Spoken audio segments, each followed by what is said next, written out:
요한계시록 21장 1절에서 8절까지 읽겠습니다.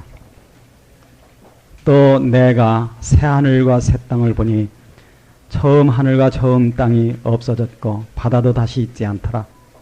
또 내가 보매 거룩한 성 새 예루살렘이 하나님께로부터 하늘에서 내려오니 그 예비한 것이 신부가 남편을 위하여 단장한 것 같더라.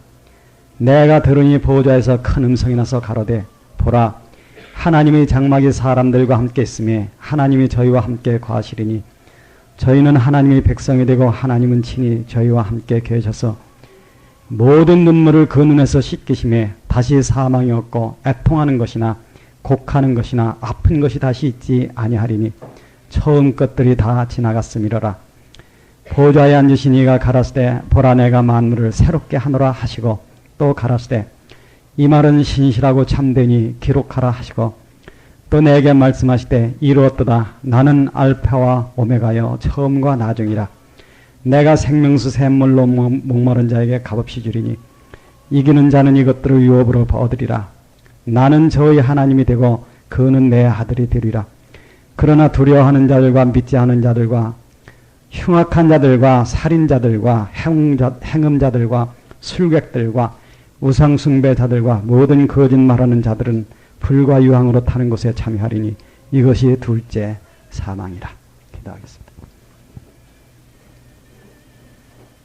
거룩하신 하나님 아버지, 감사하고 또 감사합니다. 인생의 최종 목적, 신앙의 최종 목적지에 대해서 우리가 이렇게 공부할 수 있는 시간 주신 것 감사합니다. 주님을 따라서 내 생명 전부를 바치고 거룩하고 영광스러운 이 길을 최선을 다해서 달려가는 것이 우리의 남은 오직 하나의 길입니다. 이것을 감사합니다. 아버지 하나님, 흔들려야 하는 신앙을 우리가 붙들고 영광의 나를 향해서 달려가게 이끌어 주시옵소서. 우리들의 하루의 삶이 죄를 이긴 삶이 되고 우리 목숨을 주를 위해서 바친 참된 가치의 삶이 되게 축복하여 주시옵소서. 날마다 이기며 날마다 찬송하며 날마다 소망하며 가는 삶을 주님께 간구합니다. 얼마나 큰 축복을 우리가 받았는지 모릅니다. 아버지, 이 생명의 길 감사합니다. 구주 예수 그리스도 이름으로 기도합니다. 아멘. 지난 일요일날 우리는 천년왕국에 대해서 배웠습니다. 그리고 그 천년왕국에서는 동물 제사가 다시 부활한다고 하는 내용도 배웠습니다. 동물 제사가 부활한다고 하는 것은 이제 2000년 전에, 지금부터 2000년 전에 십자가에 죽으신 그리스도의 속죄를 천년왕국에 사는 사람들에게 가르쳐주기 위한 것이라고 하는 것을 우리가 얘기했었습니다. 천년왕국이라는 것은 낙원이 회복되는 것인데 어떻게 해서 오늘날 믿는 사람들보다 천년왕국에서 믿는 사람들이 더 어렵느냐 하는 겁니다. 그것은 왜 그러냐 하면은 고난이 없기 때문에 그렇습니다. 그래서 고난이 없는 세상에서 믿는 사람들에게는 동물 제사를 다시 보여준다고 하는 거죠. 왜 그러냐 하면은 그렇게 해서 그리스도가 우리 죄를 위해 죽었다고 하는 것을 가르쳐 주는 것입니다. 여러분들이 지금 세상에 살자면요, 고난이 많습니다. 개인적으로 어떤 고난도 있고 가정의 고난도 많고, 이 고난이 제일 많죠. 왜 그러냐면은 남남이 만난 부부가 마음이 가까워진다는 것이 참 어려워요. 그러니까 그런 고난도 있고 경제적으로 고난도 있고 여러 가지 고난이 많죠. 빚에 쪼들리느라고 고난 받는 사람도 있고 여러 가지가 있는데 여러분이 절대 그것을 탓하거나 하지 말라는 겁니다. 왜 그러냐면은 천년왕국에 있는 사람들 중에 많은 사람이 구원을 받지만은 많은 사람이 하나님을 배반하고 영원한 불못에 들어간다고 하는 것은 이 고난이 있다고 하는 것이 신앙의 절대적인 축복이라고 하는 겁니다. 그래서 로마서 8장에 보면은 우리가 주와 함께 영생을 얻기 위하여 주와 함께 고난을 함께 받아야 된다. 그래서 여러분에게 어떤 고난이 있다고 하면은 감사하십시오. 그것이 욥기가 하는 내용이고 신약 성경이 하는 내용입니다. 고난이 있다고 하는 것은 신앙에 절대적으로 도움이 된다 하는 것을 얘기하는 거죠. 그것이 이제 천년왕국 기간 그 낙원에서 사람들이 못 믿는다고 하는 그것이 이제 실증하는 오늘날 우리들에 대한 하나의 축복을 얘기합니다. 그러니까 참 그 무한 세계, 그 영광의 세계 가는 데에 내가 오늘날 어떤 고난이 있다고 하는 것, 그것이 여러분이 감사할 줄 알아야 된다 하는 겁니다. 감사하시겠습니까?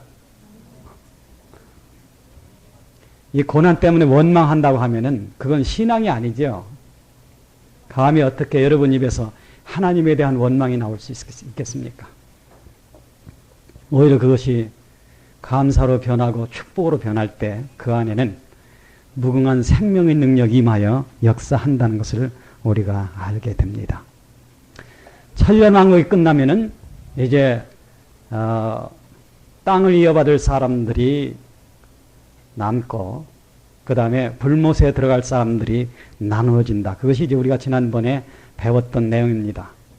이제 오늘은 이 성경 중에서 가장 축복을 얘기하는 두 장, 그러니까 제일 마지막 두 장을 이제 배우기 시작할 때입니다. 아마 여러분들이 요한계시록이 끝나면요, 어떤 사람들은 절대 흔들리지 않는 믿음에 갈 것이고, 그렇지 못한 사람은 참 큰 불행에 떨어질 것입니다. 그래서 이러한 말씀이 얼마나 우리에게 큰 축복이냐 하는 것을 우리가 생각하고 이 말씀을 배워보도록 하십시다. 또 내가 새하늘과 새 땅을 보니 처음 하늘과 처음 땅이 없어졌고 바다도 다시 있지 않더라. 기독교 신앙을 이해하는데 가장 장애가 되는 것이 뭐냐 하면은 오늘날 우리 눈에 보이는 이 자연계를 기독교가 어떻게 포용하느냐 하는 그런 문제죠. 그러니까 이 자연계를 포용하는 문제를 이야기하면은 소위 목사라고 하는 사람들 중에도 두드러기를 일으키는 사람들이 있습니다. 그건 엄밀하게 의해서 미신적인 어떤 신앙을 갖고 있는 거죠. 왜 그러냐 하면은 천지만물이 하나님이 창조하신 것인데 이 하나님이 창조한 이 우주 만물과 성경에 기록된 신앙의 길이 별개로 놓을 수는 절대 없다고 하는 겁니다. 그래서 우주 만물을 포용할 수 없는 어떤 신앙이라고 한다면은 그 신앙은 끝까지 불완전하다는 겁니다. 옛날 제가 어렸을 때 저는 상당히 의구심이 많았던 사람입니다. 그래서 이제 이것도 찾아보고 저것도 찾아볼 양으로 불교도 좀 찾아보고 그 다음에 마음의 것도 찾아보고 대순진리의 책도 읽어보고 여호와의 증인 책도 읽어보고 통일교 책도 읽어보고 그랬는데 그런 가운데서 하나 발견한 것이 뭐냐면은 그런 마치 이제 어떤 예언이 없는 것처럼 예언이라고 하는 것은 성경에만 기록이 되어 있죠. 즉 세상이 앞으로 변한다, 어떻게 변한다 하는 것은 성경 이외에는 얘기하지 못한다는 겁니다. 마찬가지로 현재 나타난 이 무한한 우주를 어떻게 보느냐 하는 시각이 전부 잘못되어 있더라는 겁니다. 그러니까 예를 들어서 불교 같은 데서는 극락을 얘기하는데 극락이라고 하는 것은 현재 우주가 완성된 상태고 그 중에 어떤 경지에 이르면은 참 좋은 곳에 간다. 그런 의미로서 극락이 설명되더라고 하는 거죠. 그런데 이 성경은 그렇지 않다고 얘기합니다. 그것은 뭐냐면 현재 우주는 진행 과정 중에 있다 하는 겁니다. 더군다나 이 과학이 뭘 얘기하느냐 하면 과학은 여러 법칙이라고 하는 것은 이제 예를 들어서 이제 우주 하면은 창조의 법칙, 그 다음에 보존의 법칙 이런 거를 이제 기본적으로 알아야 됩니다. 그런데 창조의 법칙은 과학이 찾을 수가 없습니다. 창조의 법칙에 대해서는 성경만이 기록하고 있어요. 성경은 뭐라고 기록했느냐 하면은 하나님이 가랐을 때 이게 창조의 법칙입니다. 만물은 하나님의 말씀으로 이루어졌다. 그렇게 돼 있죠. 아무리 사람이 눈 씻고 봐도 과학을 뒤져도 창조의 법칙이 없다는 거예요. 왜? 그것은 옛날에 이미 끝난 법이기 때문에. 그런데 오늘날 과학이 얘기하는 법칙 중에서 보존의 법칙이 있습니다. 그것이 이제 질량 보존의 법칙, 에너지 보존의 법칙이죠. 질량 보존의 법칙이라는 것은 나타난 만물이라고 하는 것은 외형으로 변하지만은 근원인 에너지는 변하지 않는다는 거예요. 그러니까 모양은 변하지만은 원 존재는 변하지 않는다. 그것이 이제 질량 보존의 법칙이죠. 그런데 여기에 무시무시한 법을 이 과학이 발견한 게 있습니다. 그것이 엔트로피 법칙이라고 하는 거죠. 이것은 연력학 제2법칙이라고 해서 열로 화한 에너지는 원상태로 복원할 수 없다는 겁니다. 이것이 뭐냐 하면은 현재 나타난 우주는 죽어간다고 하는 법칙이죠. 이게 사멸의 법칙입니다. 그래서 질량 보존의 법칙에 의해서 우주가 없어지지는 않을 것이지만은 연력학 제2법칙에 의해서 언젠가 우주는 죽을 것이다 하는 겁니다. 자, 만약에 이 우주 전체가 무한한 극한대의 차가운 시체로 변한다고 하면은 일상 어떤 종교들이 얘기하는 극락이나 천국이나 이런 것이 존재할 수가 없는 거죠. 그러니까 마땅히 어떤 천국을 얘기하려고 하면은 반드시 이 우주가 죽지 않는다는 얘기가 있어야 됩니다. 그것이 유일하게 성경에 기록되어 있다고 하는 겁니다. 그래서 이제 오늘 우리가 배우게 되죠. 특별히 이제 오늘 말씀 속에 보면은요, 새하늘과 새 땅을 얘기하는데, 궁극적으로 새하늘과 새 땅이라고 하는 것은 신앙의 최종적인 목표입니다. 자, 우리가 믿음은 어디를 갈 것인가? 세상에 많은 사람들이 이상을 꿈꾸고, 이상향을 꿈꾸고, 사실 유토피아를 얘기하지만은 그 유토피아의 궁극적인 존재는 어디에 있는가? 우리 생각해 볼 만합니다. 원래 유토피아라는 유자가 없다는 뜻입니다. 토피아라는 것은 나라라는 뜻이죠. 그러니까 좋은 이상향을 그렸지만은 실제는 존재하지 않는 것. 그런 의미에서 유토피아라고 하는 겁니다. 사람들은 유토피아를 얘기하지만은 성경은 궁극적으로 인생의 최종 목적지를 밝혀준다고 하는 거죠. 그것이 어디냐 하면은 새 하늘과 새 땅입니다. 그래서 이제 그 새 하늘과 새 땅을 보여주는데, 이걸 보면은 성경처럼 참 일목요연한 책도 없다 하는 걸 우리가 보게 됩니다. 창세기 1장 1절에 보면은 태초에 하나님의 만물을 창조하시니라. 저는 어렸을 때 그런 생각을 많이 했습니다. 이 세상의 어느 사람도 다 죽는다. 그렇기 때문에 만약에 영생을 얘기하려면은 그 영생을 얘기하는 경전에는 반드시 부활이라는 얘기가 들어있어야 된다. 부활을 얘기하려면은 예를 들어서 질그릇이 자기를 깨뜨려서 다시 만들 수 없는 것처럼 부활을 얘기하려면 반드시 그 얘기 속에는 창조주 얘기가 기록되어 있어야 된다. 그런데 세상에 있는 경전을 보면은 이것이 이 조건에 충족하는 책이 유일하게 성경이라고 하는 겁니다. 더군다나 성경은 펴기만 하면요, 제일 처음에 그 얘기가 나오는 거예요. 태초에 하나님이 천지를 창조하신다. 창조한다고 하는 것은 없던 데서 있게 된 것을 얘기하는 거죠. 그러니까 이 천지가 있게 전에 언젠가는 이 우주에 아무것도 없던 때가 있었다 하는 거예요. 공간도 없었고 시간도 없었고. 시간이라는 것은 물질계와 공간이 없으면 시간이 없습니다. 시간이 있으면 뭐래요? 물질과 공간이 있을 때 시간이 가는 거지, 물질과 공간이 없다라면은 시간이 없는 거죠. 그러니까 공간과 물질과 시간을 하나님이 창조하셨다는 겁니다. 그래서 이제 이 성경에 보면은 참 너무나 놀라운 위대한 과학이 첫 페이지부터 나온다고 하는 겁니다. 그런데 이 성경 끝에는 뭐가 나오느냐 하면 이 모든 창조의 최종 목적이 나온다고 하는 거예요. 그것은 가장 선하고 가장 아름답고 가장 참된 무궁한 생명의 세계가 열린다고 하는 것을 말한다는 겁니다. 그래서 이제 오늘 여기 보면은 새 하늘과 새 땅이 열린다. 그것이 이제 여기 기록이 되어 있죠. 여기서 우리가 하나 알 것은 많은 사람들이 성경을 오해하거나 그렇지 않으면 잘못 이해하는 것이 뭐냐면은 언젠가 지구는 폭발해서 없어질 것이다. 그렇게 얘기를 합니다. 절대 그렇지 않습니다.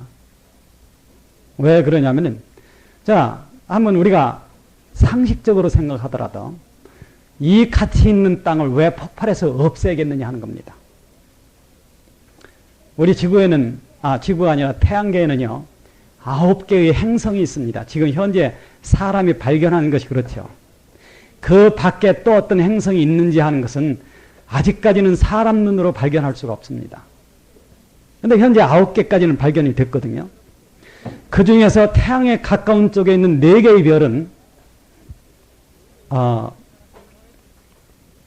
딱딱한 별입니다. 딱딱하다고 하는 것은 고체로 된 별이라고 하는 거죠. 우리 지구처럼. 그 밖으로 외쪽으로 나가면 별이 기체로 돼 있어요. 목성 같은 건 어마어마하게 큽니다. 그런데 그것이 뭐로 되어 있느냐면 기체로 되어 있다는 겁니다. 그러니까 자, 지구가 지금과 같은 어떤 밀도를 가지고 딱딱한 별로 되어 있다고 하는 것만 하더라도 이것은 굉장한 의미를 가지고 있는 거죠. 더군다나 지구는 태양에서부터의 거리가 생물이 살 수 있는 현재 인간이 발견한 별 중에서 유일하게 지구만이 생물이 살 수 있는 거리를 유지하고 있다고 하는 거예요. 자, 이 아까운 지구를 괜히 왜 폭파해서 없애느냐 하는 겁니다. 그렇지 않습니다. 그래서 이것을 뭐 하느냐 하면은 새롭게 하는 겁니다. 그래서 이제 여기서 새 하늘과 새 땅이라고 하는 것은 이 하늘이라고 하는 것은 새로워진 대기권이고 땅이라고 하는 것은 새로워진 지구, 특히 그 중에서는 지각을 얘기하는 거죠. 왜 그러냐 하면은 현재 이제 여러분이 아시는 바 이별과 눈물과 고통이라는 모든 것이 어디에 귀착되느냐 하면은 죽음이라는 것에 귀착됩니다. 그렇죠? 인생이라는 것은 죽음 때문에 일찍이 철이 들고 죽음 때문에 세상에 비극이 있다고 하는 겁니다. 그런데 자, 이 죽음이라고 하는 것을 우주에서 영원히 추방하기 위해서는 어떤 것이 필요하냐 하면은 죽음의 원인이 되는 것을 없애야 된다고 하는 거예요. 죽음의 원인은 죄입니다. 그러나 육체를 가진 사람이 죽는다고 하는 것은 이 지구상에 무한대의 미생물이 존재한다고 하는 겁니다. 만약에 균이라는 게 없다고 하면요, 너끈이 지금도 1000년까지 살 수 있습니다. 그런데 이 세상에는 균과 오염물질이 가득 찬 가운데서 사람들이 이 육신을 가지고 살 수 없는 환경을 지금 만들고 있다고 하는 거죠. 그런데 하나님께서는 사람이 영원히 살게 하기 위해서, 물론 이제 더 놀라운 소식은 부활한 몸은 시간과 공간의 제한을 받지 않을 뿐만 아니라 물리적 법칙을 초월한 존재입니다. 그것은 어디서 증명이 됐느냐 하면 부활하신 예수 그리스도에게서 증명이 돼 있죠. 그러니까 지금 믿어서 구원을 받는 사람들은 부활한 몸으로 갑니다. 단 천년왕국에서 새하늘 새 땅으로 들어가는 사람들은 그렇지 않다고 하는 거예요. 그렇기 때문에 부활한 몸을 가진 사람들과 물리적 몸을 가진 사람들이 다 살 수 있는 곳이라고 하면은 그 조건이 뭐냐 하면은 현재의 땅과 현재의 하늘이 새로워져야 된다 하는 겁니다. 그래서 대기권이 새로워지고, 그 새로워진다고 하는 것은 현재 대기권에 존재하는 모든 더러움과 죽음의 원인이 된 것들이 전부 없어진다고 하는 거죠. 그래서 이제 사도 베드로는 무엇을 기록했느냐면 베드로후서 3장 7절 8절에서 13절까지 쭉 보면은 어떤 내용이 기록됐느냐 하면 하나님이 그 동일한 말씀으로 불사르기 위하여 땅과 하늘을 불사르기 위하여 간수해 두었다. 그런 말씀이 있습니다. 참 그걸 보면 놀라운 것이 베드로는 사실 무학자입니다. 성경에 보면 분명히 그 가룟 유다를 제외한 11사람의 갈릴리 사람들이 무학자라는 얘기가 기록되어 있습니다. 저희가 배운 것이 없거늘 그렇게 되어 있죠. 그런데 어떻게 이 비밀을 알았느냐 하는 겁니다. 옛날에 지구는 물로서 한번 정결케 되고 훗날에 가서는 대기권과 이 지면에 죽음의 그림자, 말하자면 균 같은 미생물이 없게 하기 위해서 이것을 완전히 불살른다고 하는 것을 사도 베드로가 어떻게 알았느냐 그겁니다. 답은 간단하죠. 성경은 성령의 감동하심을 받은 사람들이 성령의 하시는 말씀을 적은 것이다. 이건 참 불변의 진리입니다. 그래서 이제 하늘과 땅이 정결케 된다. 그 정결케 된 땅이 다시 나타나는 것을 누가 봤느냐면 사도 요한이 봤다는 겁니다. 그래서 이제 여기 기록하는 것이 새 하늘과 새 땅을 보니 사람이 아는 한 유일하게 녹색 별이 지구 하나입니다. 그러니까 이 지구에서 달을 보면은요, 햇빛이 비치는 쪽은 붉으스름한 색이죠. 화성도 그런 색깔이고 금성도 그렇습니다. 그런데 달에 가서 지구를 돌아보면은 그 지구가 파랗게 보여요. 그러니까 유일하게 참 이런 그 아름다운 색으로 보이는 것이 지구인데, 그것이 왜 그러냐 하면은 생명체가 있고 그리고 대기권이 있어서 그렇다고 하는 거죠. 그런데 그 대기가 이제는 어떤 하늘로 바뀌느냐, 수정과 같은 하늘로 바뀝니다. 여러분, 수정이라고 하는 것을 이제 많이 이제 우리가 여기서 보게 되는데, 수정처럼 보인다고 하는 것은 깨끗해졌다 하는 것과 거기에는 다시는 죽음의 그림자가 없다 하는 것을 얘기하는 것입니다. 네, 여러분, 우리가 지금 얼마나 큰 소망을 지금 배우고 있습니까? 왜? 거기가 우리의 갈 곳입니다. 여러분, 이것이 막연하다면 안 되죠.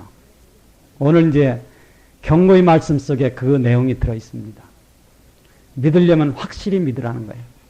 신앙은 전심전력을 다해서 믿는 게 가장 쉽습니다.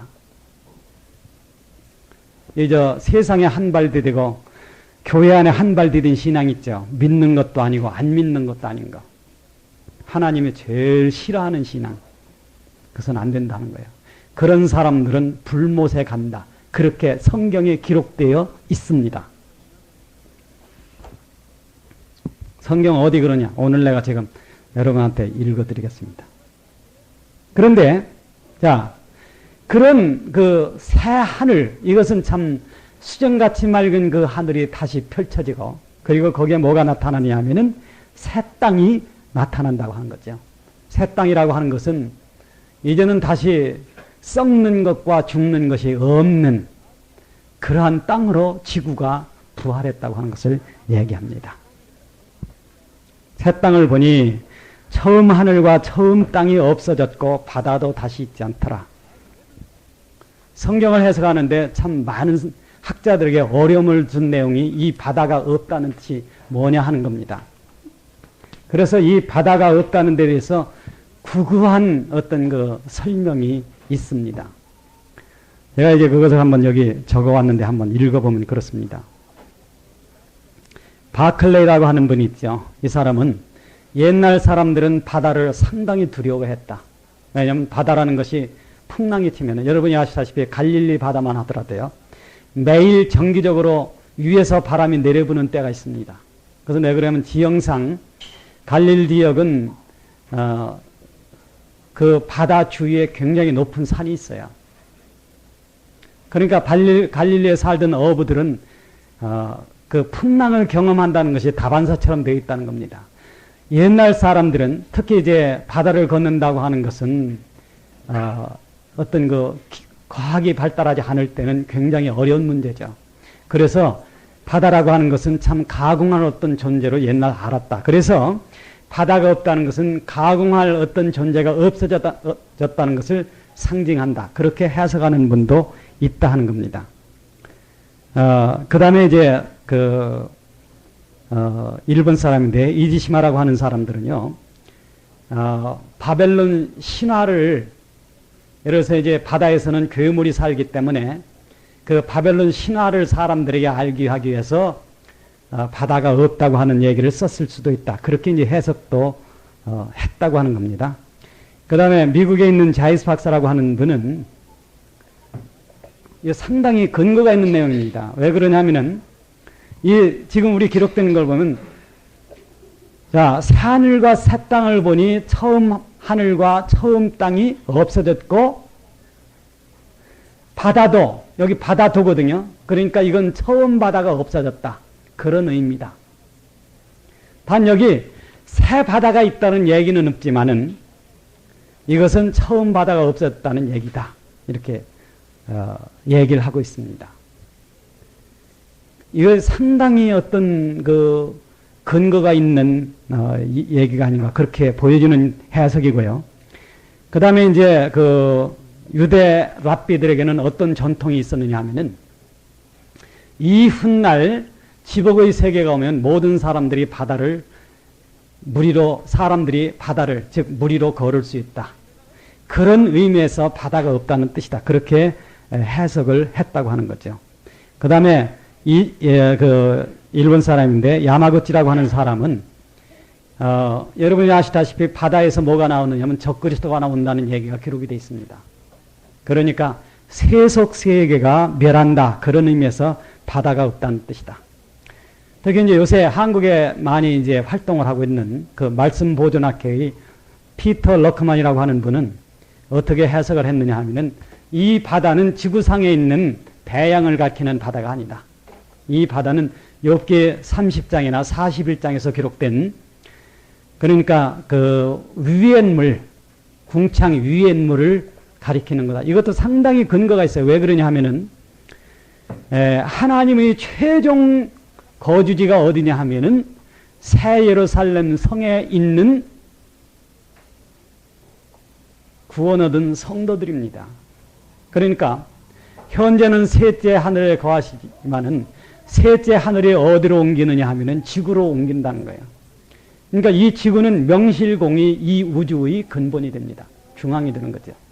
그렇기 때문에 하나님이 이 지구로 옮기시면은 물리적 세계와 영적 세계를 가로막고 있는 이 바다는 필요 없게 된다. 그런 의미에서 상당히 깊은 해석을 했다고 하는 거예요. 그런데 그것이 상당히 이제 참 그 깊은 해석이지만은 지금 이 21장에 얘기하는 것은 사람이 영원히 죽지 않고 살 수 있는 지구의 조건을 얘기하는 거기 때문에 이 얘기는 자이스 박사가 얘기한 처음 하늘과 처음 땅이 없어졌고 처음 바다도 없어졌다. 그런 의미가 상당히 가깝다는 겁니다.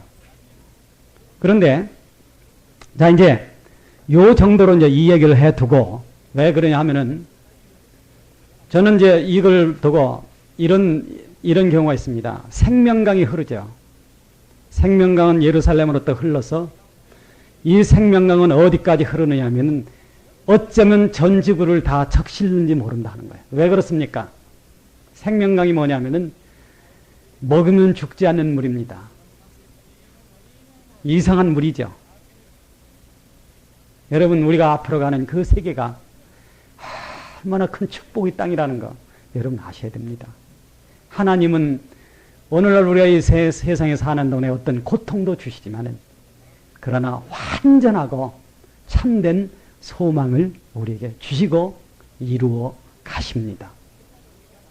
그러니까 결과적으로 끝없이 흐르는 강이 있다고 하면 바다가 생긴다는 것은 당연지사인데 새하늘과 새 땅에 바다가 없다고 한다고 하는 것은 불합리하다. 그런 의미에서 본다고 하면 자이스 박사의 말이 상당하다는 거예요. 그래서 이제 저는 이 성경에서 그렇다고 하면은 새하늘과 새 땅에서 바다가 언급된 것은 없는가. 그래서 이제 성경을 찾아봤어요. 그런데 제가 이제 그 성경을 찾아보니까 아직까지 이것만 가지고는 새하늘과 새 땅에 바다가 있다고 하는 증거가 불충분하다. 그래서 오늘은 그런 얘기를 여기까지만 하겠다는 겁니다. 왜 그러냐? 제가 지난번 그런 얘기를 했죠. 요한계시록을 해석하는 것은 사람마다 다를 수 있다는 겁니다. 그런데 이 성경에는요, 해석이 틀리면 치명적인 문제를 가져오는 성경 구절이 있고, 해석이 틀려도 치명적이 아닌 부분이 있습니다. 예를 들어서 요한계시록에 있는 뭐가 어떻게 된다고 하는 것은 치명적이 아닐 수 있어요. 예를 들어서 바다가 있느냐 없느냐 하는 문제. 그런 것은 내가 틀려도 치명적인 문제를 가져오지는 않는다는 거예요. 그러나 치명적인 문제를 가져오는 게 있습니다. 가장 그 치명적인 문제가 뭐냐 하면은 바로 로마서 8장에 나오는 누구든지 육신에 져서 육신대로 살면 반드시 죽을 것이로다. 이거 무시하면은 치명적인 신앙의 결과가 온다는 겁니다. 영으로서 몸의 행실을 죽이면 살리니 무릇 하나님의 영으로 인도함을 받는 그들은 곧 하나님의 아들이라.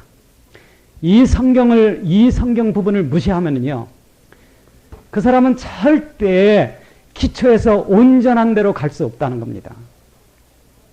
말하자면 아론이 예표한 그리스도는 알 수 있지만은 멜기세덱에 예표하는 그리스도는 배울 수 없다는 거예요. 이런 것은 이런 데가 틀리면 치명적인 어떤 문제가 나오게 되죠. 그래서 이제 바다에 대한 여기까지만 오늘은 얘기를 하고요. 자, 바다도 다시 있지 않더라. 그래서 이제 새 하늘과 새 땅이 펼쳐지더라 하는 얘기입니다. 여러분이 영원히 갈 곳은 외계의 별이 아닙니다. 이 지구입니다. 지구는 새롭게 되고 그리고 이 지구에는 영원한 하나님의 도성이 임하게 된다고 하는 거죠. 그래서 이제 이 히라보에는요, 새롭게 된다고 하는 말이 두 단어가 있다고 그래요. 저는 불행하게도 히라보를 못 배웠습니다. 제가 참 지금도 어리석다고 생각하는 것이 뭐냐 하면은 히랍에 가서 내가 조금만 힘썼으면은 1년간 히랍의 참모대학을 다닐 수 있는 기회가 있었는데 히라보 조금만 한 3개월만 배우면 되는데 그거 싫어가지고서 못했어요. 그래서 참 그 문제 하나 가지고는 여러분이 저한테 돌을 던져도 됩니다. 바보, 병신, 천치, 병신도 이제 조금 더 나가면 빙신, 이렇게 해도 돼요. 참 그런 참 황금 같은 기회를 놓쳤어요. 1년간 거기 가서 학교 다닐 수 있는 기회를. 그런데 히라보에는 뭐가 있느냐 하면은 네오스라고 하는 단어가 있고 새롭다는 뜻의 카이노스라는 단어가 있다고 그래요. 네오스라고 하는 것은 이제 영어의 뉴라는 단어의 근원인데 이것은 새롭게 돼도 예를 들어서 성경에는 새 포도주를 얘기할 때 그렇게 썼는데 새롭게 돼도 다시 변질되는 가능성이 있는 것을 그렇게 얘기하고 카이노스라고 하는 것은 한 번 새롭게 되면 영원히 새로운 것. 참 그 히라보는 어휘가 참 풍부하죠. 그런 개념의 단어가 있다고 하는 것. 그것이 뭐냐면 여기서 얘기하는 새하늘과 새 땅에 대한 그 형용사입니다. 그러니까 이 새하늘과 새 땅이라고 하는 것은 절대 불변이라는 것은 자, 낡아지지 않는다는 뜻은 항상 새로워야 돼. 그런 뜻입니다. 샘물이 항상 솟으면은 그 샘물은 낡아지지 않습니다. 한 가지 예로 생명수 있죠. 생명강. 참 너무 놀라운 내용입니다. 생명강은 새 예루살렘 성의 정점에서부터 이 샘이 솟는데 하나님은 무궁히 창조의 능력으로 이 물을 솟게 한다고 하는 겁니다. 그리고 이 물을 마신 자는 영원히 죽지 않아요. 제가 여러분한테 어떤 걸 설명하고 싶은 것이 있는데 이게 인간의 말로는 설명이 안 돼. 왜 그러냐 하면은 보이는 세계는 영적 세계의 그림자라고 하는 겁니다. 지금 현재 성경에서 영적으로 설명된 모든 것이 영적인 의미를 그대로 간직한 때 이 훗날에는요 물리적으로 그대로 다 이루어집니다. 그래서 현재는 생명수가 그러니까 요한복음 7장 39절에 보면 생명수가 내 배에서 난다고 했을 때에 우리 인간의 가장 깊은 영 안에서 성령이 인간의 영원한 생명으로 솟아날 것이다. 존재할 것이다 하는 것을 의미했는데 이것이 어느 시점에 가면은요 물리적으로 그렇게 된다는 겁니다. 길이 살겠네 나 길이 살겠네 저 생명 시냇가에 살겠네. 세상에 고단하다 슬프다 비관하지 마십시오. 그건 어리석은 일입니다. 왜? 슬퍼할 이유가 하나도 없습니다. 참으로 좋은 세상이 열린다고 하는 거예요. 자, 새 하늘과 새 땅이 열리면서 어디냐면 다시는 이별과 죽음과 눈물이 없는 세계가 열리면서 그죠? 뭐가 오느냐 하면은 또 내가 보내 거룩한 성 새 예루살렘이 하나님께로부터 하늘에서 내려오니 하늘로부터 뭐가 오냐면 새 예루살렘 성이 내려오더라 하는 거예요. 새 예루살렘 성은 엄청난 겁니다. 한쪽이 한 길이가 16,000 스타디온. 우리 이스로 2,200리죠. 2,200리 육면체입니다.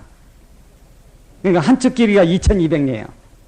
가로 2,200리, 서로 2,200리, 높이 2,200리. 어마어마한 거죠. 그런 새 예루살렘 성이 어디서 오냐면 하늘로부터 내려오는 거예요. 놀랍다 하나님의 능력이. 그런데 그 성이 내려오는데 하나님께로 다 내려오니 그 예비한 것이 신부가 남편을 위하여 단장한 것 같더라. 왜 사도 요한은 이것이 그렇게 보였을까? 신부가 남편을 위하여 단장한 것 같더라. 자, 여기 신부는 누가 신부냐 하는 겁니다. 분명히 얘기하지만은 여러분 개인은 그리스도의 신부가 아닙니다. 그리스도는 나의 신랑이 아닙니다. 그리스도인은 교회의 신랑입니다. 우리의 신랑입니다. 근데 여기서는 여기 지금 신부라고 하는 것은 이 새 예루살렘 성의 주역이, 즉 요새 속된 말로 이야기하면 안주인이 누구냐 하면 교회라고 하는 거예요. 그리고 이 새 예루살렘 성의 바깥 주인은 누구냐 하면은 신랑이죠. 그것은 예수 그리스도라고 하는 겁니다. 그러니까 새 예루살렘 성이라고 하는 것은 이제 참 영원한 우리의 본향인데 그와 아울러서 이것은 그리스도가 영원히 다스리는, 그리스도는 누구냐면 태초의 말씀에 계시나 이 말씀은, 이 말씀이 하나님과 함께 계셨으니 이 말씀은 곧 하나님이시라. 그렇죠. 만물을 만드신 그 말씀 곧 하나님이 이제 영원히 다스리고 영원히 거하는 영광의 성으로서 이 새 예루살렘 성이 임한다고 하는 것을 얘기하는 거죠. 그것이 하늘에서 예비한데 그것은 신부가 단장한 것 같더라.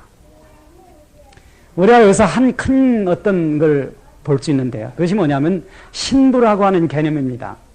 자, 이 천국을 얘기할 때 마태복음 13장에는 씨 뿌리는 비유를 말씀하셨습니다.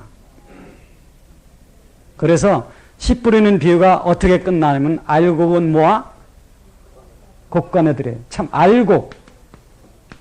그 다음에 쭉정이는 어떻게 합니까?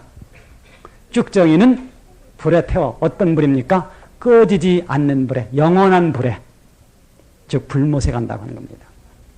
그 말은 뭐냐면 기독교인 중에도 불못에 갈 사람이 수두룩하다 그런 뜻이에요. 왜?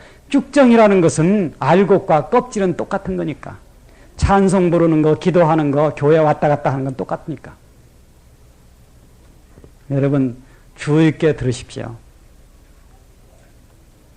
극악한 죄 있는 사람 회개해야 합니다.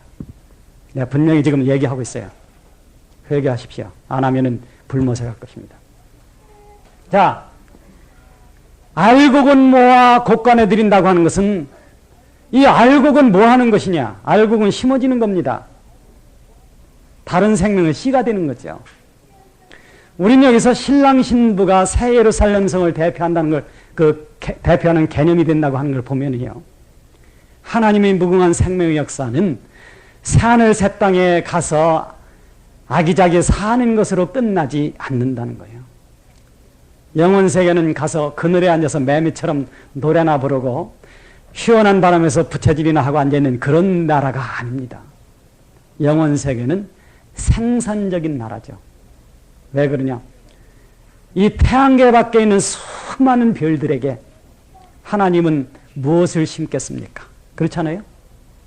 우리가 모르지만은 태양계도 수없이 많으니까 태양계 같은 곳이 거기에 지구와 같은 여건을 가진 별들이 얼마나 있는지 그건 우리는 모른다는 거예요. 하나님의 영광, 하나님의 생명은 끝없이 이어나갈 것입니다. 그것이 우리가 이 성경 전체를 보는 한 시각이죠. 그런데 그래서 이제 새 예루살렘 성이 내려오더라 하는 거죠. 새 예루살렘 성에 대해서는 우리가 이제 앞으로도 계속 하겠지만은 이 성은 바닥이 뭐냐면 금으로 되어 있습니다. 이거 지금 이 못된 사람들이요. 영지주의적인 어떤 견해를 가지고 성경을 전부 영지주의적으로 해석한다는 거예요. 금이면 금인데 그건 믿음을 상징한다. 이런 식으로 해석한다는 거예요. 그러니까 영원히 죄사함을 받아서 영혼 상태로 복되게 존재하는 것이 신앙의 목적이다. 그렇게 생각한다는 겁니다. 아니요. 사도 바울은 분명히 기독교 신앙이 육체의 몸의 부활이 없으면은 죄가 그대로 있다 하는 것을 고린도전서 15장에서 얘기했다는 겁니다. 즉 말하자면 보이지 않는 세계와 보이는 세계가 하나가 되는 그런 신앙의 종점이 그것이 참된 신앙이라고 하는 거죠. 그러니까 새 예루살렘 성이 깔린 것이 금이라고 하면 그대로 믿어야 됩니다. 더군다나 이 금은 요새 이제 우리가 보는 금은요, 오래되면 반짝반짝하지 않아. 그렇죠. 절에 있는 부처도 닦아야지. 안 닦고 내버려두면요, 누래. 사람, 죄송합니다. 금, 얘가 좀 좋지 않아서. 이 속에 있는 금, 이빨 금. 이거는 반짝반짝합니다. 왜 그렇습니까? 날마다 닦으니까.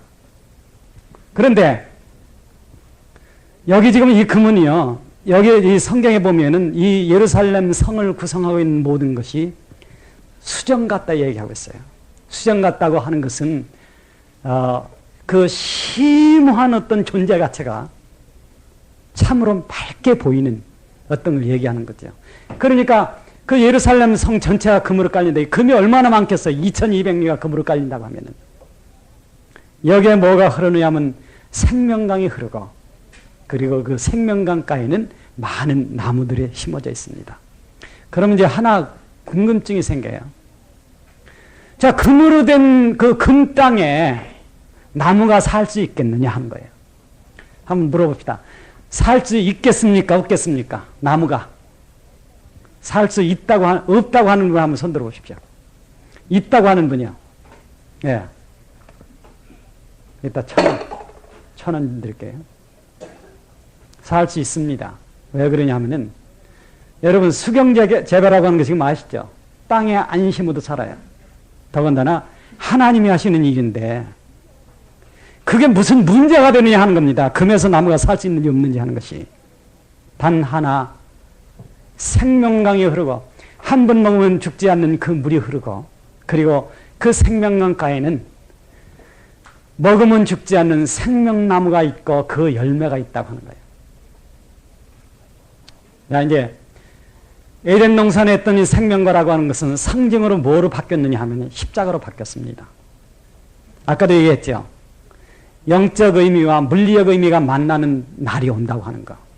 그래서 에덴 동산에 했던 그 생명나무는 다시 부활하는 날이 옵니다. 그게 어디냐 하면은 새 예루살렘 성에 생명강이 흐르는 그 날이죠.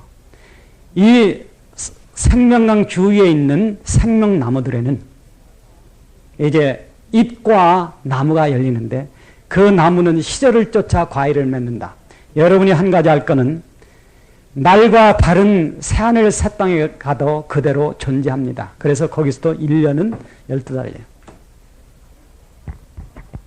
그러니까 달마다 새로운 과일이 열린다. 이 과일은 누구를 위해서 주어졌느냐 하면은 분명히 요한계시록 2장을 읽어보니까 이기는 자에게는 내가 하나님이 낙원에 있는 생명나무의 과일을 주어 먹게 하리라. 그렇게 되어 있다는 거예요. 즉, 그 생명과일은 여러분을 위해서 하나님이 열게 하신다는 겁니다. 두 가지 목적이에요. 하나는 맛을 느끼게 하기 위해서. 산을 영원세에 가서 아무것도 못 먹으면 얼마나 심심하겠어요. 얼마나 재미없겠습니까? 여기 살면서 그냥 수시로 그냥 들락날락하면서 뭐 꺼내먹던 사람이 영혼 세계에서 아무것도 먹는 게 없다. 하나님께서는 불쌍히 여기서 영혼 세계에서도 먹는 걸 주신다는 거예요. 생명나무의 과일을 여러분을 위해서 하나님은 열게 하신다는 겁니다. 두 번째는요, 생명과라는 것이 먹으면 죽지 않은 과일이에요. 그러니까 그 무궁한 세계에서는 참 그 풍성한 생명이 넘치는 세계가 된다고 하는 겁니다. 그런데 이 성경만 가지고는 생명강이 몇 가닥으로 흐르느냐 하는 것을 알 수 없다는 겁니다. 생명강이 있다는 얘기만 했지. 천년왕국에서 흐르는 생명강은 두 가닥입니다. 동서로 흐르죠. 그러나 새하늘 새 땅에서 흐르는 생명강은 꼭 한 방향으로만 흐르겠느냐? 그런데 우리가 이 새 예루살렘 성을 보면은 정사각형입니다. 위에서 내려갔을 때. 그리고 각 면마다 문이 3개가 있어요. 그러니까 이건 이제 우리가 이제 여기에 대해서는 또 앞으로 더 좀 배워야죠. 그런데 만약에 이제 땅으로 다 생명강이 흘러나가려면은 만약에 한쪽으로만 흐른다고 하면은요, 틀림없이 뭐 동쪽으로만 흐르는 이 문으로만 생명강이 땅으로 흘러나갈 것이다. 그렇게 볼 수 있습니다. 그럼 하나님은 왜 사방에다가 문을 12개나 만들어 놨느냐 하는 거예요. 더구나 이 12개의 문은 그 기초가 무엇입니까? 바로 12사도의 이름입니다. 그러니까 우리가 이런 추측은 틀려도 상관이 없습니다. 그렇죠? 반드시가 아니라 이 생명감은 틀림없이 네 갈래로 흐를 것이다. 왜? 언젠가 이 지구 전체를 살리기 위해서. 우리가 한번 이제 상상을 해봅시다. 여러분하고 저하고 새 예루살렘 성에 갔는데 이 금으로 된 그 땅, 그 바닥에 이 아주 파란 물, 모르겠어요. 파란지 하얀지는 모르지만 어쨌든 뭐 하얀나 파라나 했던 그 투명한 맑고 깨끗한 물이 지금 흘러가는 거예요. 그런데 그것이 흘러서 이 새 예루살렘 그 성문을 넘쳐가지고 그 지구에 있는 땅으로 쭉 흘러나가서 지구의 그 땅에 사는 사람들을 영원히 살게 한다고 하는 것을 생각하면은 이것이 참 얼마나 놀라운 세계가 참 펼쳐지는가 하는 것을 우리는 상상할 수 있다고 하는 겁니다. 더군다나 이제 그것에 간다고 하는 것이 목적이기 때문에 이제 반쪽 신앙 있죠. 반은 세상 살아고 반은 믿으려고 하는 이거 뿌리를 뽑아야 됩니다. 믿으려면 전폭적으로 믿으라 하는 거예요. 뭐를 다해서? 목숨을 다해서. 주님 위해 이한 목숨 바치기를 원하네. 신앙 말고 뭐 좋은 게 있습니까? 신앙은 내 인생의 전부다. 예수 그리스도는 내 인생의 전부다. 그렇게 돼야죠. 안 그런 사람 뜯어 고쳐야 돼. 새 예루살렘 성 얘기는 앞으로도 계속 좀 하기로 하고요. 자, 그러면 예루살렘이라고 하는 것은 왜 여기도 예루살렘이라고 하느냐? 예루살렘이라고 하는 것은 이제 평강의 성이라는 뜻이죠. 여호수아는 가나안에 들어가서 예루살렘을 정복하지 못했습니다. 여기는 엽스라고 하는 족속이 있었는데 어찌나 강하고 이 성이 튼튼한지 여호수아는 예루살렘을 다 정복을 못했어요. 예루살렘을 정복한 사람은 다윗 왕입니다. 다윗 왕이 예루살렘을 정복하고 이 성을 이제 이스라엘의 수도로 삼았죠. 그 이후로는 이 예루살렘이라고 하는 단어는 많은 사람의 영혼의 고향이 됐다고 하는 겁니다. 그래서 우리가 시편 137편을 읽어보면은 이스라엘 민족이 바벨론에 사로잡혀 갔을 때에 그런 기록이 있어요. 우리가 바벨론의 여러 강변 거기 앉아서 시온을 기억하며 울었도다. 그 영혼의 본향으로 상중되어 있는 그 예루살렘을 생각하고 이스라엘 백성들은 바벨론에 잡혀갔을 때 그 시온을 생각하고 강가에서 여러 강가에서 울었다. 그런 것이 기록이 되어 있습니다. 다니엘서 9장을 봐도 다니엘은 그 예레미야가 쓴 예레미야서를 읽고서 70년 만에 이제 회복된다는 것을 깨닫고 그리고 예루살렘을 위해서 기도하고 하는 모습이 다니엘서 9장에 나옵니다. 그 다음에 에스겔서 48장 30절에서 35절에 보면은 거기에도 에스겔이 천년왕국에서 예루살렘이 어떻게 나타나느냐 하는 환상을 보는 것이 나오죠. 사도 바울은 갈라디아서 4장 26절에 뭐라고 표현했느냐 하면 예루살렘은 예루살렘인데 예루살렘은 두 개가 있다는 거야. 하늘은 위에 있는 하늘에 있는 예루살렘이 있는데 이것은 자유하는 자의 어머니다 하는 얘기를 합니다. 즉 지금 팔레스타인에 있는 그 예루살렘은 이제 어떤 그림자냐면 하늘에 있는 새 예루살렘의 그림자다 하는 것이 사도 바울에 의해서 밝혀졌다고 하는 거죠. 그리고 히브리서 12장에 보면은 하늘에 있는 새 예루살렘 성이 언급이 됩니다. 우리가 창세기를 읽어보거나 히브리서를 보더라도 아브라함은요, 자기가 거하는 땅에서 자기가 나그네로 산 목적이 뭐냐 하면은 하나님이 지으시고 경영하실 터가 있는 성을 바랐습니다. 즉 하나님이 지으시는 하나님의 도성이 있다고 하는 것을 아브라함은 바랐다고 하는 것을 봅니다. 마지막으로 이 새 예루살렘에 대한 것에 대해서 결정적인 말씀을 하신 분이 우리 주 예수 그리스도 자신이시죠.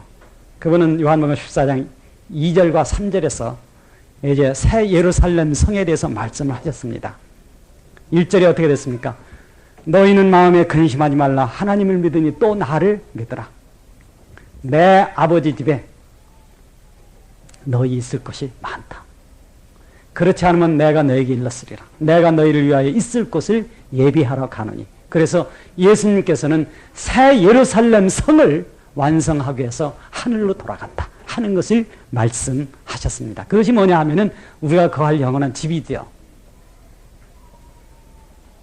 그러니까 이거 하면 하나님은 여러분을 위해서 집을 마련해준다는 거예요. 여기 그 요한복음 14장에 나오는 2절에 나오는 집이라고 하는 것이 원 뜻이 뭐냐면 저택이라는 뜻입니다. 아주 이건 독특한 단어예요. 저택. 그냥 보통 집이 아니야. 무슨 뭐 지금 보통 이제 13평 사는 사람은 뭐라고 불러요? 그냥 집이라고 하는 코딱지라고 불러. 25평쯤 사는 사람은 우리 집이라고 그래. 40몇 평쯤 사는 사람은 그때 가서는 이 사람이 이제 저택이라고 생각하죠. 그런데 이거를 어떤 사람이 이제 심심해서 그랬는지 뭘 알려고 그랬는지 계산을 해봤는데 만약에 새 예루살렘 성에 들어가는 사람이 200억이라고 하면은 그때 한 사람당 배당되는 집은 160평방미터가 될 것이다. 그러니까 1m짜리 160개가 있는 집. 이거는 뭐 상당히 큰 집입니다. 실제 하나님은 여러분이 가서 살 집을 마련하십니다. 물리적으로. 믿으십니까? 천국은 막연한 것이 아니에요. 그러니까 천국 가서 살 사람은 세상에서 집장만 하려고 그렇게 아등아등 하지 말라는 거예요. 왜? 그러다가 천국 가는 길을 놓치면은 천추의 한을, 이 말을 들으면은 이제 13평에 살아도 괜찮죠? 어떻습니까?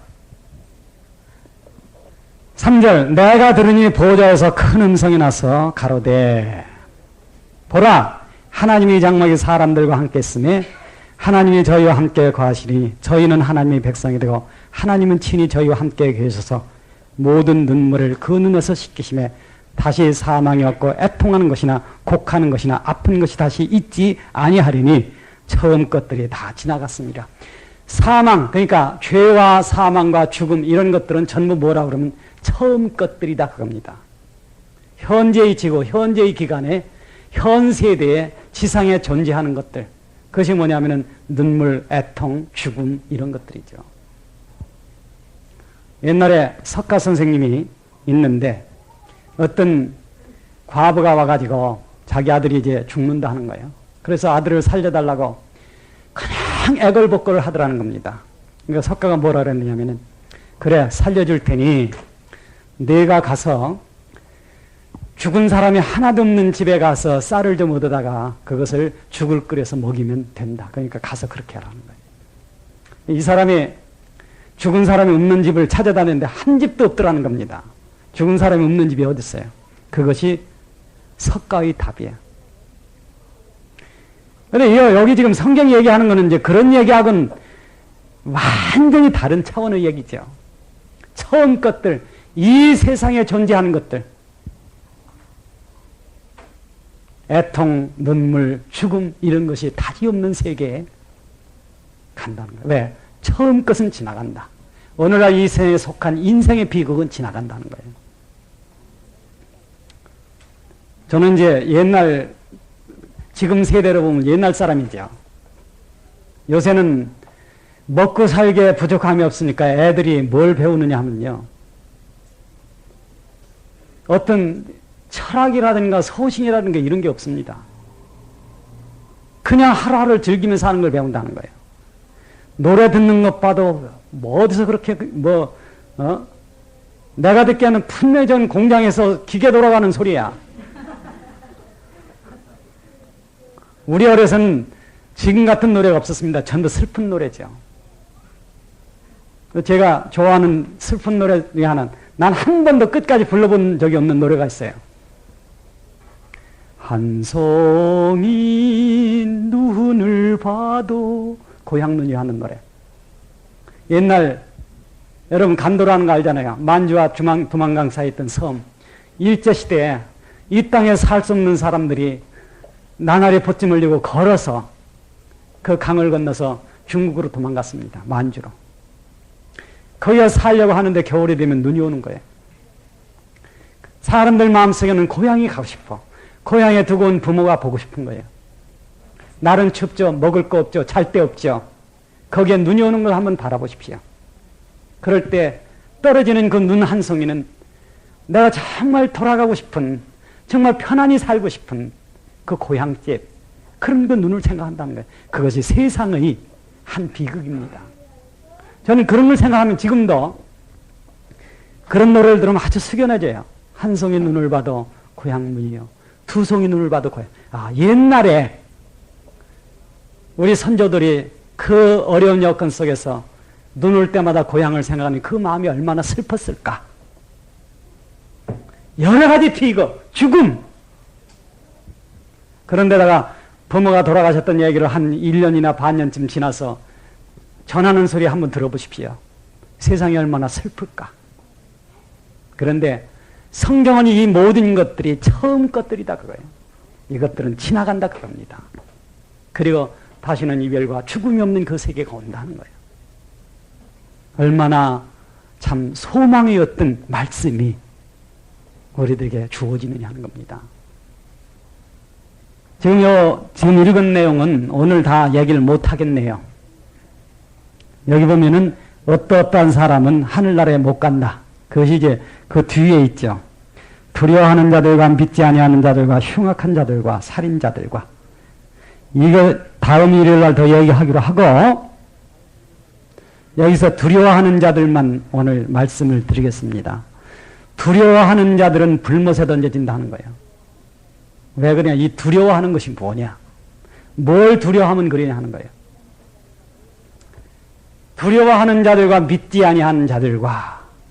자, 지난번에 사망에 이르는 죄라는 걸 제가 말씀을 드렸습니다. 사망에 이르는 것은 마태복음 12장, 그 다음에 요한일서 이런 데를 보면 이제 나와 있는 건데,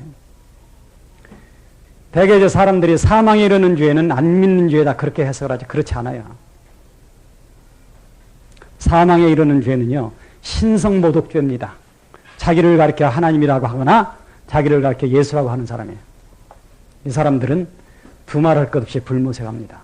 그런데 여기 지금 보면은 두려워하는 자들이 있거든요. 이 사람들은 이 좋은 세계를 상속하지 못한다는 거예요. 그럼 두려워하는 것이 뭐냐 하는 겁니다. 두려워하는 것은 불신앙의 근원입니다. 우리가 이제 마가복음 4장을 읽어보면요. 갈릴리 바다에 배가 떴을 때 예수님께서 주무시고 계셨습니다. 그동안에 뭐가 있었느냐 하면 풍랑이 치는 겁니다. 풍랑이 치는데 제자들은 겁신한 거예요. 왜냐하면 그 물결이 일어가지고서 배전을 두드리고 하기 때문에 그때에 제자들이 예수님을 깨웠죠. 아우 선생님 빨리 좀 일어나십시오. 지금 이렇게 배가 뒤집힐 적인데 주무시기만 하면 어떡합니까? 그 이제 아우성을 치는 겁니다. 그때 주님이 이렇게 눈을 뜨고 하신 말씀이 있습니다. 왜 두려워하느냐? 내가 여기 자고 있는데 너희들은 왜 두려워하느냐 하는 거예요. 너희들이 나를 믿지 못하느냐. 그래서 바다를 향해서 한 말씀 하셨습니다. 잠잠해.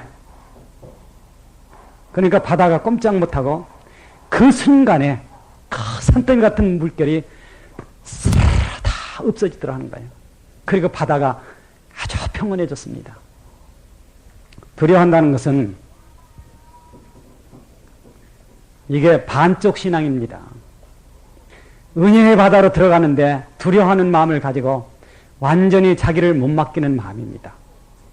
신앙은 자기 모든 것을 다 맡겨야죠. 믿는 것이 인생의 전부가 되어야 됩니다. 반쪽 신앙,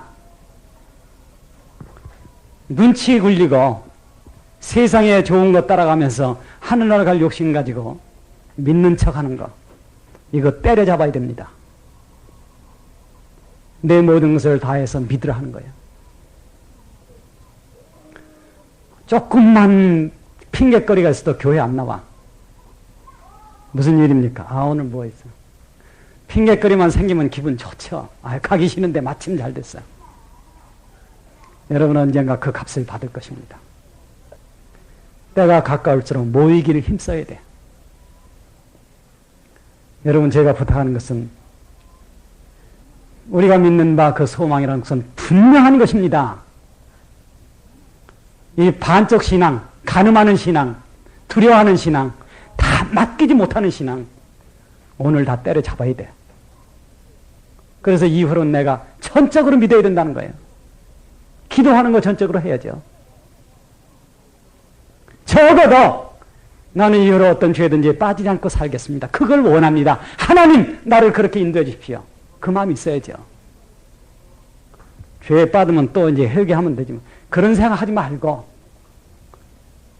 내가 이 세상에서 그리스도를 참으로 알았다 그러면 오늘 이후로 내가 이 새하늘과 새 땅에 가는 날까지 성령의 무궁한 생명의 능력으로 말미암아 죄 없는 삶을 살게 해 주십시오. 그 영광에 내가 이르러서 비록 세상에서는 고난과 고통이 있다 하더라도 이 길을 내가 살게 인도해 주시옵소서. 그러기 위해서 세상 욕심을 끊어야 됩니다. 그렇게 하게 되면은 참으로 믿는 것이 어떤 것이 안다 하는 거예요. 여러분, 이렇게 죽지 않은 세계를 두고 이 구체적으로 나타나는 이런 세계를 두고 그리고서 불모세간 그 입장을 한번 생각해 보십시오. 불모세 갈 사람 다 가고 나면은 이제는 다시 인간에게 눈물이 없습니다. 오늘날 우리 주위에 불모세 갈 사람들이 얼마나 많습니까? 안 믿는 사람 안 믿는서 간다고 하지만은 잘못 믿는 사람 잘못 믿어서 가는 겁니다. 아까 쭉정이 얘기했죠. 교회 똑같이 다니고도 불모세 가는 사람 생긴다 그거예요. 바로 믿어야 됩니다. 귀가 가려워 사욕을 쫓을 스승을 두고 왜 진리를 못 따라가느냐 그겁니다. 지금까지 여러분 우리 교회에서도 하늘나라 가는 길에서는 다 얘기를 다 했어요. 자, 죄 없는 삶을 살아라. 너 자신을 주를 위해서 목숨을 드려라. 다 얘기했다는 겁니다. 그런데 어떤 지름길이 있나 이렇게 침 흘리는 거예요. 내가 주와 함께 죽고 나 자신을 전부 희생하는 그 길이 이것이 영원히 사는 길입니다. 이거는 더딘 길이지만은 확실한 길이에요. 어디 뾰족한 소리가 있는가? 어디 무슨 지름길은 없는가? 그런 거 찾지 말라 그겁니다. 그런 거 좋아하면요 반드시 언젠가 자기가 불못에 떨어지는 그 비참한 최후를 맞을 거예요. 그래서 오늘 얘기는 다음 읽은 데는 다음 이제 일요일날 계속해서 말씀을 드리도록 하겠습니다. 이 새하늘 새 땅에 대한 것, 새 예루살렘 성에 대한 것은 이제는 옛날처럼 그렇게 믿을 때가 아니에요. 진짜 믿으라 그겁니다. 왔다 갔다 하지 말고. 그래서 용기로 나가세요. 용기로 싸워서 나가자. 그거예요. 그것이 참 그 축복에 가는 길이죠. 한마디만 더 하고 마치도록 하겠습니다. 통일교 원리 강론을 읽어보면은 복귀 원리가 나옵니다. 복귀 원리라고 하는 것은 에덴 동산이 회복된다고 하는 거죠. 근데 여러분 분명한 것은 통일교 원리 강론은 성경 얘기는 절대 아닙니다. 여러분이 이 지구상에서 믿어야 될 것은 어떤 목사님 얘기가 아닙니다. 성경에 쓰여 있는 내용이죠. 성경 아닌 것을 믿으면 안 됩니다. 그런데 복귀원리, 지금 새하늘과 새 땅은 복귀원리가 아닙니다. 천년왕국은 에덴 동산이 회복되는 것이지만은 새하늘과 새 땅은 우주가 완성되는 거예요. 복귀원리를 훨씬 초월한 새로운 세계의 열림입니다. 그래서 우주가 완성되되 가장 구체적으로 우리가 현재 살고 있는 이 땅 위에 하늘에서 이룬 것처럼 땅에서도 이루어지는 세계가 온다고 하는 거죠. 풍성한 생명이 있는 것, 다시는 죽지 않은 생명이 넘치는 것, 거기서 영원히 살 거라는 거예요. 그리고 가장 성경적인 해석은 새 예루살렘 성에 들어가는 사람의, 예를 들어서 이제 우리가 이런 거 생각할 수 있습니다. 60이 넘어서 죽은 사람은 부활할 때 어떤 모습이냐 하는 거예요. 그런데 성경적으로 가장 가까운 것이 30세에서 33살 사이의 모습일 것이다 하는 겁니다. 그 성경에 어디에 그런 얘기가 있냐, 그건 지금 제가 여기서 얘기를 못해. 이제 여러분이 뭐 저랑 단둘이 앉아서 얘기하면 그런 얘기 해드릴게요. 그러나 여러분이 하나 할 것은 가장 찬란한 모습, 찬란하다는 것은 가장 참 정신적으로 영적으로 건강하게 살 수 있는 모습, 말하자면 영원한 청춘으로 돌아간다고 하는 거죠. 그러니까 여기 연세 드신 분들 서러워하지 마십시오. 왜? 우리가 그날에 가면은 영원한 청춘으로 돌아간다. 실제적인 영생의 나라입니다. 기도하겠습니다. 감사하신 하나님 아버지, 이제 구체적으로 어디를 갈 것인가 하는 것을 배우게 되는 것을 감사합니다. 이런 좋은 소망을 우리가 두고 간음하는 자세로 살아도 안 되겠고 뜨뜻미지근한 신앙도 아니 됩니다.